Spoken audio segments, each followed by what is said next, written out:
why don't you let me fix you some of this new Mococo drink? All natural cocoa beans from the upper slopes of Mountain Nicaragua, no artificial sweeteners. What the hell are you talking about? Who are you talking to?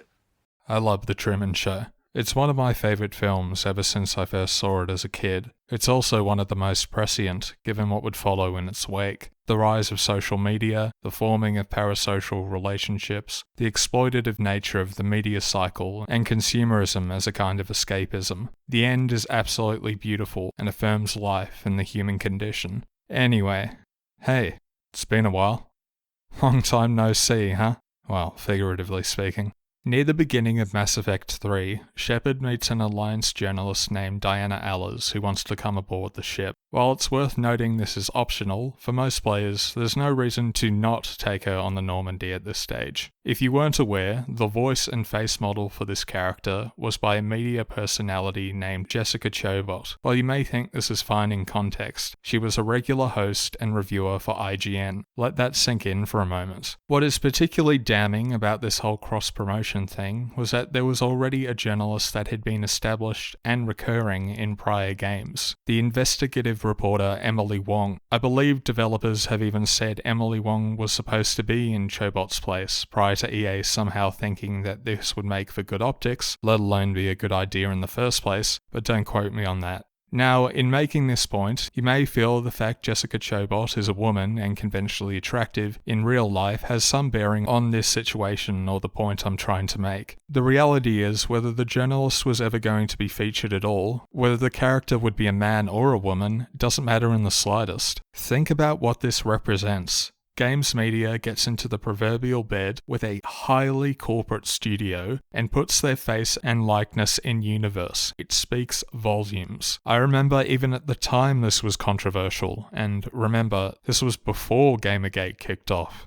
I've long ragged on Pillars of Eternity, how I think it's incredibly overrated, how Josh Sawyer optimized the fun out of its systems, the combat feels terrible, and how it apes games that are better than it in every way. But don't worry, because I'm not finished. What matters to this discussion is how poorly it handles exposition, and the meaningless waffles of text the game throws at you over and over and over again. If you've sat in on any writing class or literary analysis ever, you'd have heard the old adage, show, don't tell. This is an oversimplification. There are plenty of times where telling in an efficient way can be perfectly fine. Look at Inception for how well it sets up complex, abstract rules in a way that feels effortless. Goodfellas for a masterclass in editing. Or how Tarantino uses banter to convey information through character. Problem with Pillars is not only in how it front-loads its world right out of the gate with wall after wall of text, which you don't have any reason to care about yet, but also how the first game in particular used the whole watcher soul concept. If you've never played Pillars, your big special power is that you can look into people's souls. How this manifests in game is baffling exposition dumps that have no relevance to the setting or core conflict whatsoever. If there are any major metaphysical ramifications or whatever for the watcher's abilities beyond this, I don't know and I don't care. I can barely get into the first act despite trying many times over the years. I remember one encounter involving yet another wall of text from a woman that had no bearing on the plot or anything. I'm not even sure she was named. I probably didn't even mean to click on her, but it described a fleeting romantic encounter with another woman. The fact she was a lesbian or a woman or whatever past, present or future she may have had, if anything, is irrelevant. What matters is that this single block of text completely shattered the immersion. Why? Because I wasn't in a fantasy universe anymore. As much of a derivative pastiche Pillars is, I wasn't talking with another character in an established setting and world. I was reading someone's self-insert of an OC.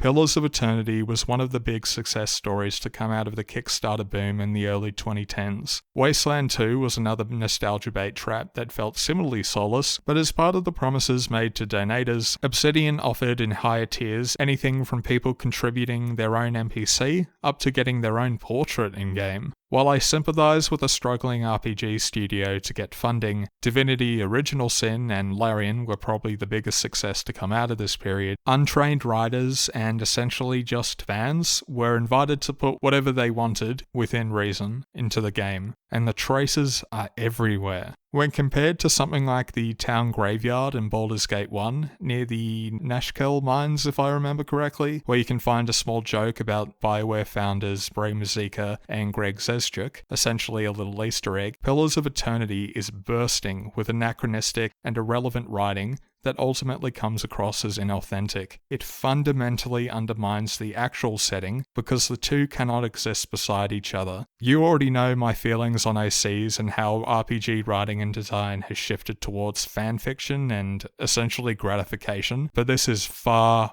worse. We're not just talking about bad characters or poor writing. We're talking about tokens that exist to fulfill commercial need. And don't worry, because it gets even worse from here. As part of the gaming industry's efforts to be taken seriously as an art form, there is a long, storied history of getting big-name movie and theatre actors to voice characters, the idea being to bring the same star power that films once relied on. BioWare was once again a big part of this. Mass Effect had Keith David, Carrie-Anne Moss, Lance Henriksen, Martin Sheen, and many others. Shout out to Sarah Kestelman and her legendary performance as everyone's favourite cranky grandma Kreia in KOTOR 2. That's a whole other can of worms that I'll get around to talking about one day, but this kind of thing isn't really what I'm referring to, unless it's something overt like Kevin Spacey in that COD game, Advanced Warfare was it? Which is more uncanny than anything else. The point here is when a character transcends being a person that exists within context and the suspension of disbelief to when they simply play the part of a brand. When I was playing Cyberpunk 2077 for the first time back around release, I remember walking down that little alleyway near Vic's place, the Ripper Doc guy, when I came across this guy yelling in the streets. I don't know this guy personally, but I recognize his face. This is not portraying character or anything about the world or the setting or the time period. Instead, it is yet another part of CDPR's disgusting marketing campaign. This is a YouTuber called Co-Carnage. For the record, I've never watched his videos, maybe he's a great person, but think about what this means. CD Projekt, as if subsequently getting an anime out so people can pretend the game somehow redeemed wasn't bad enough, bought off media figures, social media personalities, and big-name artists to feed into the hype that was present at the time. I won't go off on 2077 any more than I have, but much like Diana Allers nearly a decade before, the world came secondary to what is essentially a product placement, and people pretend this game is a masterpiece. What a fucking joke. There are other examples, of course. Perhaps the most shameless industry grifter of all, Alana Pierce, appears in an optional side quest tied to the Nomad life path. A famous artist that existed in tabletop lore, Lizzie Wizzy, is voiced by the artist Grimes. These people have zero acting experience. Their artistic integrity is debatable at best, but they were added into the world to play characters because